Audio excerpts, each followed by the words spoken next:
The opening scene features the mountains in the Mongolian border, where strange things have been found over the years. These findings include massive fossils of unidentified creatures, as well as 1,000-year-old bodies, with their flesh still intact. The scene then cuts to the year 1979, when a scientist, Professor Yang Qiaolin, assembles a special team to investigate Kunlun Mountains. He wants to unearth more information about those mysterious discoveries. We are then introduced to Hu Baiyi, who is one of the many soldiers working hard in this excavation. Their job appears very tough, evidenced by the fact that they often collapse to the ground due to extreme exhaustion. Thankfully, there's the professor's daughter, Yang Ping, a medic who supports the people in need. According to Hu Baiyi's narration, he has a secret affection towards Ping, and he feels like he has known her for a long time. After days of laborious work, the team uncovers a giant skull, leaving everyone astounded. Moments later, the cave starts shaking, and eventually this leads to a huge explosion, obliterating the entire camp. Sensing danger, the armed soldiers, under Commander Han Ju Yang, position themselves outside the cave, ready for confrontation. However, the only ones to come out are Professor Yang and some surviving workers. The explosion appears to have opened a passage inside the cave, so Han asks if anyone wants to investigate it with the professor. Since there's a huge risk of life, most of the soldiers hesitate to participate. However, a brave Ping immediately volunteers to help her father in this mission. This prompts Hu Baiyi to follow suit, and his best friend Kang Sun also decides to tag along. In the end, a group of soldiers is eventually formed to go for this mission. Following this, the team sets off for their mission, making their way through the demolished cave. Soon, they come across a vast chasm, which they proceed to climb down into. They eventually make it to an icy platform, with a passage leading to a dark underground. Upon climbing down even further, they find an unexplored cave filled to the brim with peculiar fossils. Is that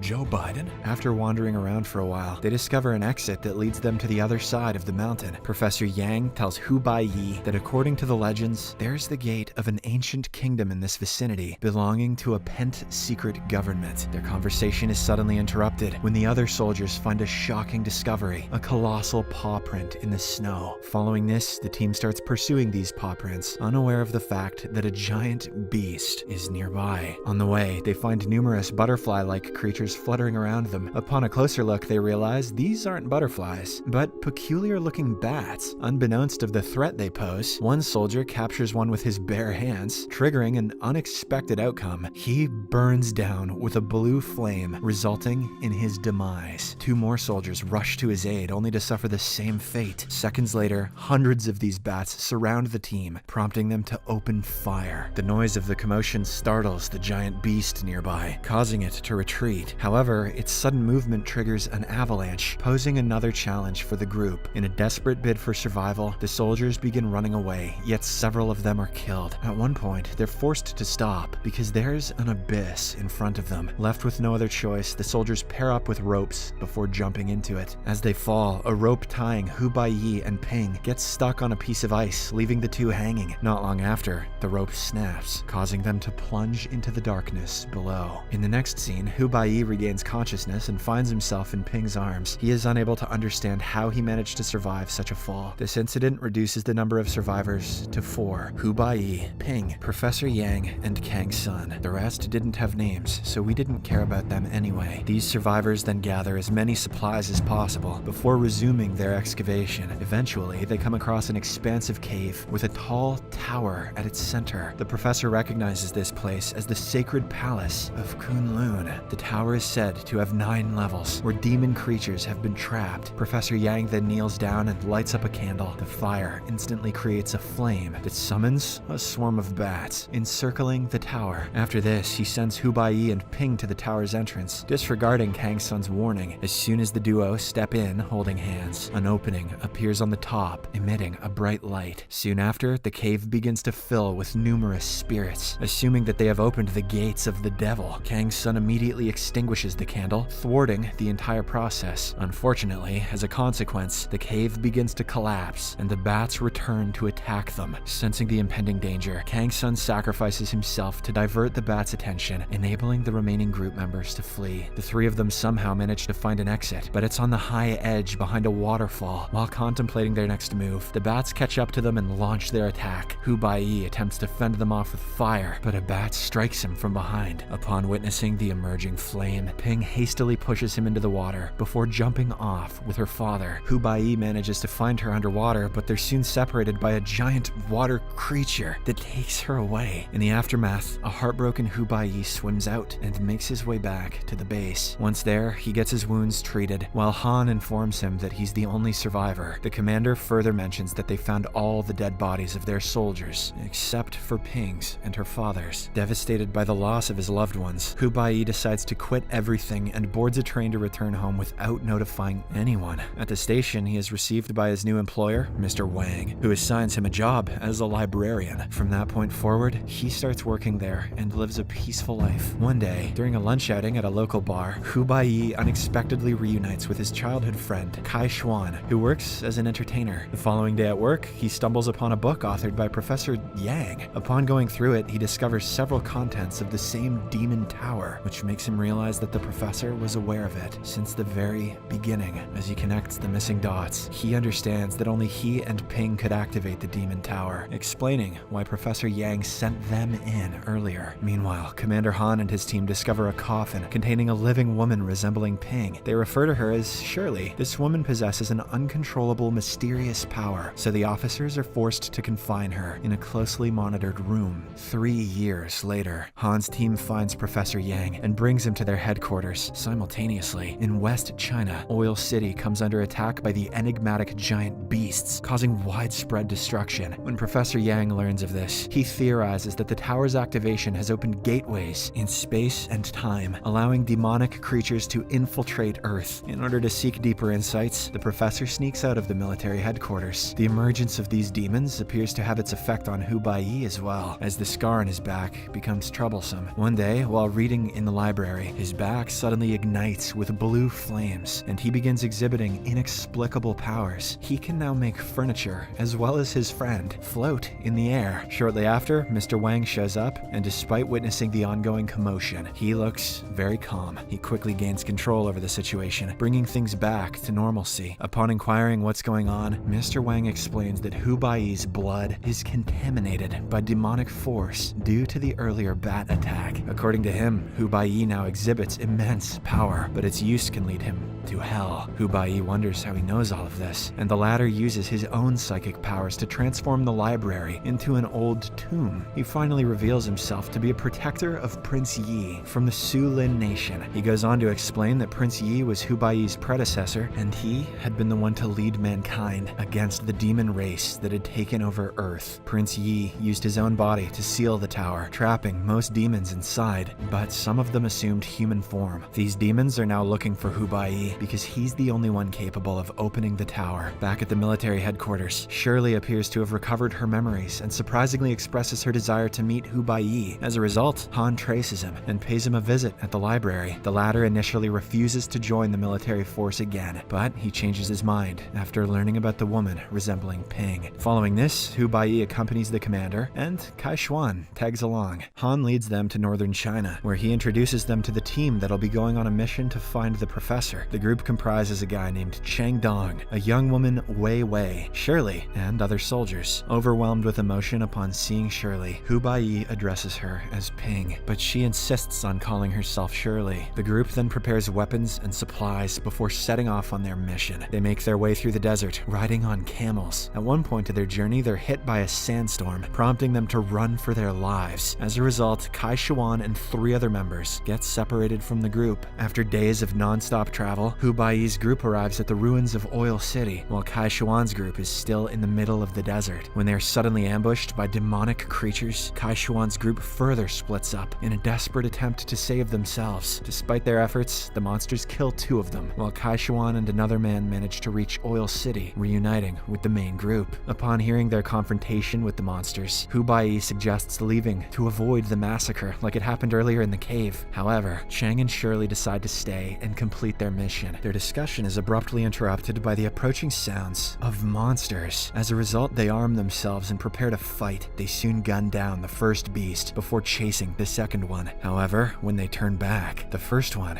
is already gone. In the midst of their struggle, Shirley runs towards an abandoned school, and Hubai follows her. Upon entering, he discovers a bunch of dead bodies hanging from the ceiling. He then comes across a tunnel, leading him to the prince's tomb. Soon after, he is attacked by a creature which knocks him unconscious. The creature charges to finish him off, but Shirley intervenes, making it go away. In an unexpected turn of events, she uses her powers to put Hubai's body inside the coffin. Meanwhile, more demonic monsters show up at the scene, so the group takes cover in the upper floors of the building and fights back, using silver bullets and rocket launchers. Where'd they get those? It becomes evident that the demons possess formidable strength, rendering bullets ineffective against them. On the other hand, Wei Wei poses as one of the mannequins and tries her best to remain motionless in order to avoid being caught. As soon as the creature moves away, she makes a dash towards Kai Xuan, and the two hide inside a bus. Nevertheless, the creature locates them and begins attacking the vehicle. After some time, Hubai regains consciousness and starts screaming for help. While he's at it, his arm wound heals at a rapid pace, leaving him bewildered. He is then teleported into the same cave containing the demonic tower. There, he witnesses a creature dropping Ping's body into a flame that eventually gets possessed by the demon queen. After the creature departs, Hubai approaches her, demanding Ping's return. However, the queen refuses to give up on Ping's body because she holds the power to open the tower. She instead proposes that he accompany her to the tower and unlock the long-waiting door. Our hero thinks for a while, but politely turns her down. He insists on being sent back to Oil Town, asserting that he'll find some other way. The demon queen finds this amusing, but decides to grant him a chance, teleporting him back. By this time, Shirley gains control over all the monstrous creatures and directs them to take down the group members. The moment he returns, Hubai notices the creature attacking the bus with Kai Xuan and Wei Wei, so he quickly takes it down with a rocket launcher. Seeing this, the other creatures charge towards him, but Shirley saves him. Knowing that he is the key to opening the tower door, she then holds him in her arms and assures his safety. However, Hubai, who realizes that Ping will never be back, retrieves a pistol and shoots her 3 times. This causes all the creatures to disappear and the demonic tower to crumble. In her final breath, she admits that he is the only one who can kill her. She then unexpectedly kisses him before collapsing to the ground. Moments later, Shirley is transformed into Ping, who expresses her happiness to see him one last time. However, Hubai is still not ready to lose her. He carries her and brings her to the prince's coffin, hoping that it might heal her. He lays down beside her and gently touches her forehead with his own, triggering a surge of memories from her childhood. Turns out Ping possessed an inherent supernatural ability, the power to revive deceased beings. This explains how Hubai survived despite falling into the deep and dark abyss earlier. However, Ping's mother forbade her from using these powers for some reason. One day, her mother passed away after burning in a blue fire, revealing that she was a descendant from demons who took human form. Before the vision ends, Ping expresses her unconditional love for Hubai and requests him to find her father. With this, she passes away, leaving Hubai heartbroken. After a while of remorse, he regains his composure and decides to honor her final wish. The movie ends with Hubai resuming the mission with the rest